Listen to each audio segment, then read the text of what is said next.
Magandang araw po muli sa inyo lahat mga guys, mga farmers. Welcome back ulit sa ating channel.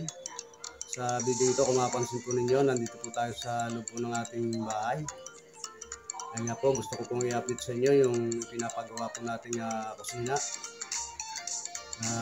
Ito nga po ay napatigil ng ilang buwan dahil sa kinapos po yung budget po natin. Sa ngayon po ay itinuloy po ulit natin ang pagpapagawa dito po sa ating kusina.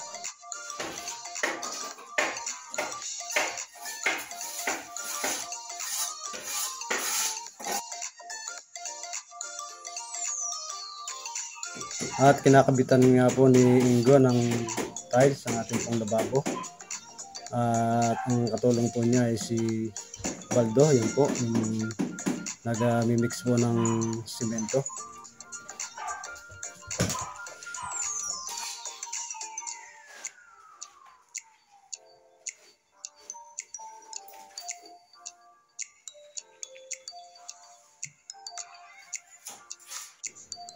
At kung mapapansin po ninyo ay may lababo na po tayo at nakabitan na rin po ng tiles. Yan po, nasa may gawing likuran po natin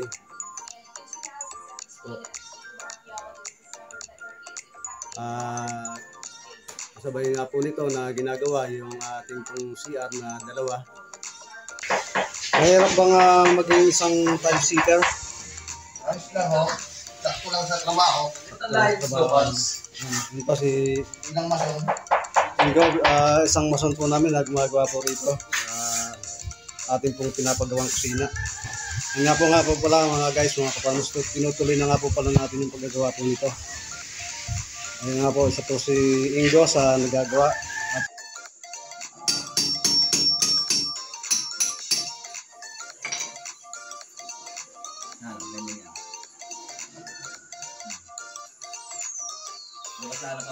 Para pag pinayos, pantay na. At sibok naman po ang nakatokas sa paglilinya po ng tubo para sa ating pong supply ng tubig dito po sa ating pong mga CR. At ang ginagamit nga po pala nating tubo ay PPR. Yan po, maganda pong gamitin yung PPR.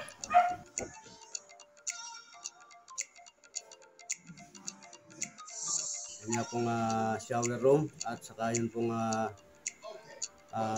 yung pong ating CR na may inidoro ay nakabitan na po ng inidoro. Yan po, ipakikita ko po sa inyo mga guys, mga ka-farmers. Yan po mga guys, mga ka-farmers, pakita ko na rin po sa inyo yung ating pong lababo. Yan po, dark po yung kanya pong tiles. Yan po.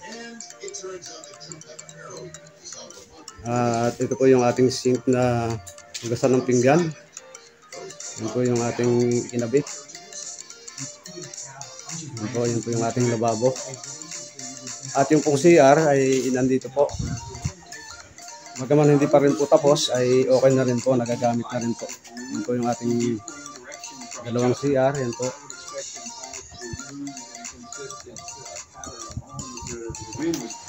Papakita ko po sa inyo yung loob.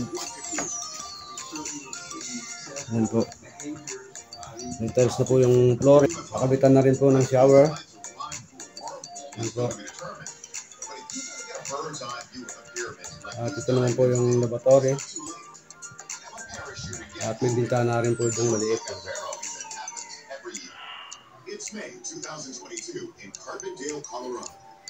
Dito naman po sa kabila.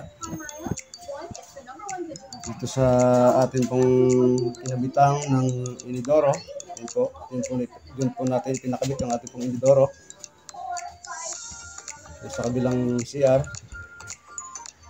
At may bintana rin po yung maliit. At may tiles na rin po siya. Ito yung ating dalawang CR. Ito nga po ay karugtong ng ating pong lababo na pinagawa. Yung pinakita ko po sa inyo kanina. At ito po ay wala pa pong tiles. Yan po, kung mapansin nyo, wala pa pong tiles. Yan po yung ating lamesa. Pahiga po yung aming pusa. Yan po. Yan, may tubig po rito. Inom po muna tayo ng tubig, mga guys, mga ka-farmers. Tubig na malamig.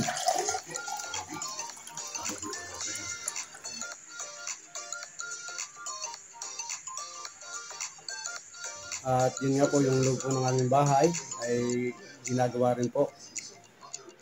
Dahil sa pinabago po natin yung ayos po ng loob po ng ating bahay. Dati po ay medyo mataas po yung tayo po ng mga kwarto.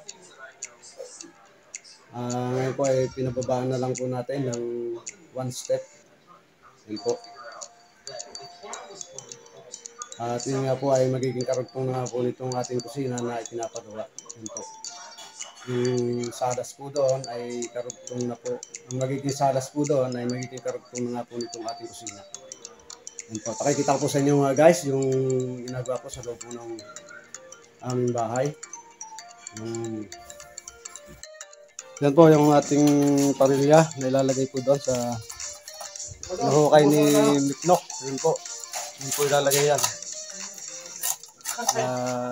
Magiging kasi maglalagay po tayo ng isang poste po dito. Diyan po sa lugar na yan po. Katulad po nito yung poste na yan. Ito po.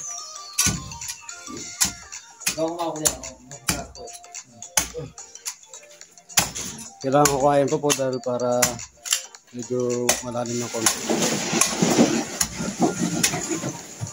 So kaya na po silang nagkasinta ng hollow blocks at nagbubuhos ng poste. Ito sa ating bahay na pinapagawa. Dati po ay yung kusina yung ating dati po yung kusina po yung ating ginagawa. Ngayon po ay nandito na po sa loob ng bahay. Ito po. Nasa loob na po tayo ng bahay ngayon. Nasa ito pong bahay po natin ay 20 years na po natin itong tinitirahan na hindi pa po siya napipinis. Yan po. Ngayon po, siguro baka mapipinis na po ngayon. Sa yung ating kusina ay tapos na po. Yan po. Yung tiles na po siya. Yan yung mga pintura rin po. At dito nga po, itinutuloy nga po natin dito hanggang dito sa loob ang paggagawa.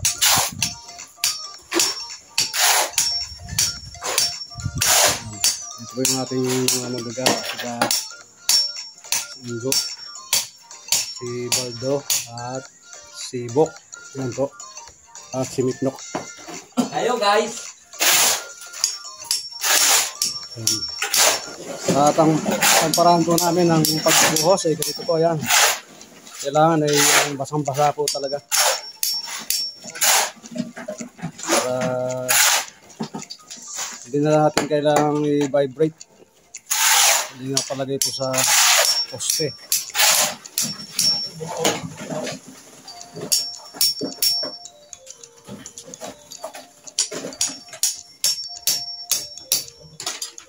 Ayan po.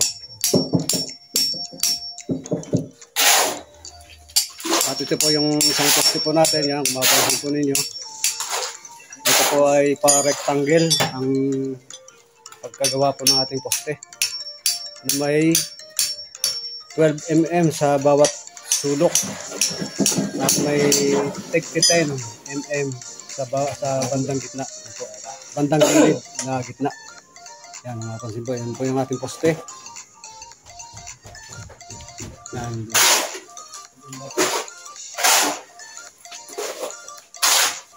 Yan, nakabaon po yan hanggang doon. Katulad din po noon ang inihukay kanina.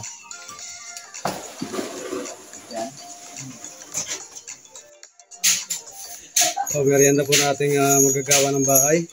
Sopas. Yan po. At tinapay. Yan.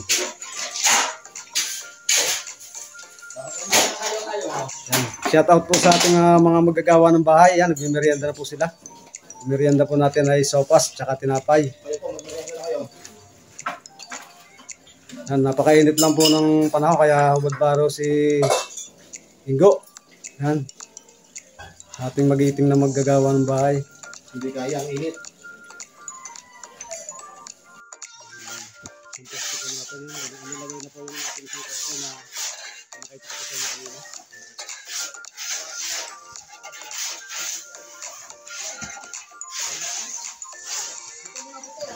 Nabuhusan na po nila.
Sisilin pa po nila yung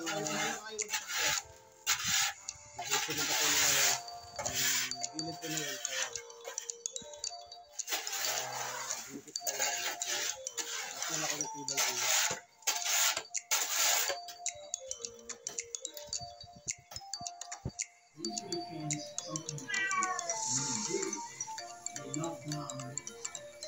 At dito po tayo maglalagay ng ating pong main door. Yan po sa may tapat po ng bintana po na malaki na yan.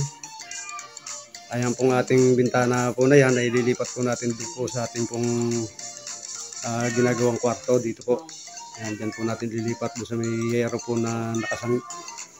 Doon po sa may yero po na yun na nakatakip. Doon po natin ilalagay yung ating pong yung pong ating bintana po na ito. Yan po, patanggalin po yan dyan. Ang ilalagay po dyan ay ito pong pinto na yan. Yan po.